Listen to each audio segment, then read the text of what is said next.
Добро утро, Ване, токму така ја продолжуваме темата што изминативе денови е актуелна во јавноста. Над 11.000 граѓани ја подпишаа петицијата за Феликс, барајќи правда и институциите да реагираат токму на што му се случи на Феликс, но и на многу голем број миленици што им се случува секојдневно во нашата држава. И како што најавивте, утрово разговараме на оваа тема токму со активистката Деспина Ковачева-Алексовска. Деспина, добре дојдовте во Македонија наутро. Дали со Феликс замина и надежта за преобразување на македонското општество?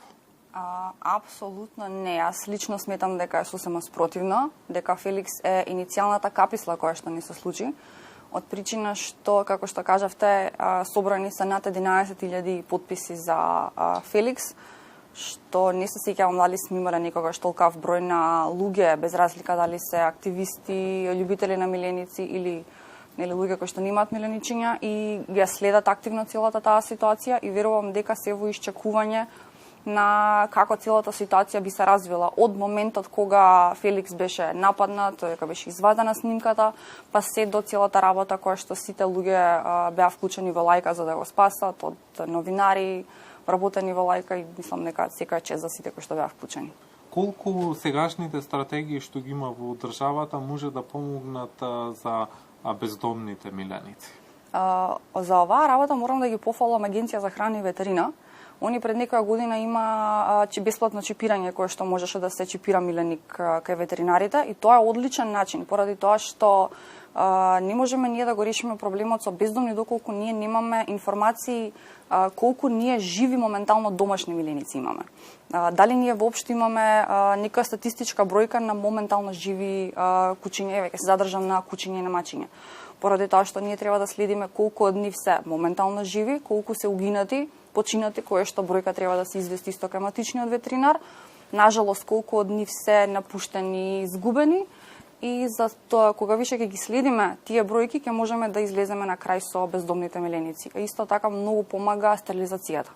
Значи сите организации, дали се државни, приватни, невладени и така дале, и помагаат многу во стерилизација, и сите тие за жал не можеме да видиме како целото тоа напредува, поради тоа што ние немаме за жал статистичка бројка. Но освен што немаме статистичка бројка, немаме ниту гробни места за домашните миленици, а исто така немаме ни податок за тоа колку се размножуваат истите, па како да се реши овој проблем? За гробни места сме зборале многу пати. За жал за оваа тема се уште немаме закон. Тоа е во под надзор на Министерство за транспорт и врски, се уште не е изгласан. Кога тој закон би бил изгласан, ќе може да се изградат. Еве ние конкретно јас и мојот тим веќе 5-6 години работиме на таа тема, и тоа е навистина нешто кое што сите зими го имаат освен ние. Се надевам дека во брзо време ќе се реши. А во однос на бездомните размножување, повторно ќе се навратам, ние немаме бројка, и за жал имаме се уште преголемо размножување на кучиња кои што не се исто така запишани. Значи имаме легла заведени, незаведени, кучиња пуштени на улица, исто така не може да се реши тој проблем додека не знаеме кој смее да размножува животни, на кој начин тие се продаваат, дали ги чуваат дома, дали завршуваат во шелтер центри, дали завршуваат на улица и слично. Зимски период сме на домашните миленици, особено на тие што се бездомни миленици, им треба поголема грижа. Како можат граѓаните да помогнат на овие миленици, да им помогнат што немаат дом?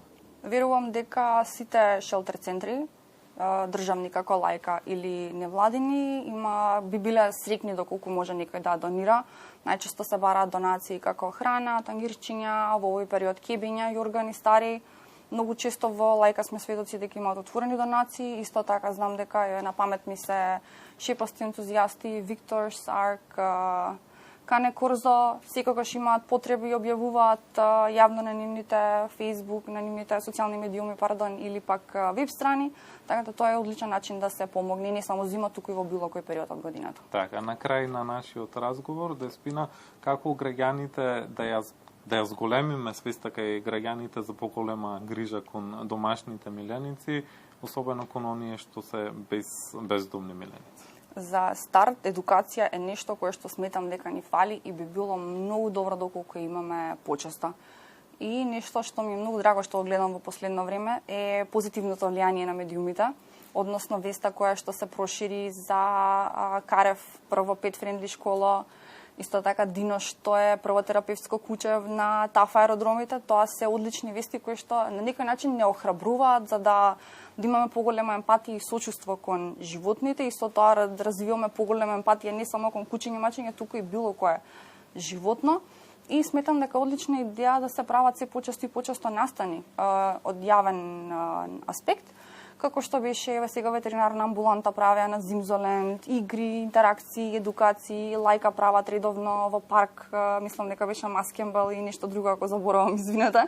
Има и многу други настани од компании кои што прават, мислам дека со тој начин може на општо да се влијае почнувајќи од најмалите генерации па се до највозрасните. Деспина, ви благодарам за одвоеното време и за гостувањето во утро во Македонија. Благодарам, ми беше мило. Имајте убав ден. Разговаравме со Деспина Ковачева Алексовска, активистка. Наша тема беше тоа како да се заштитат домашните миленици и да немаме повторно случај како што во изминатиот период беше случајот со кучето Феликс. Ване?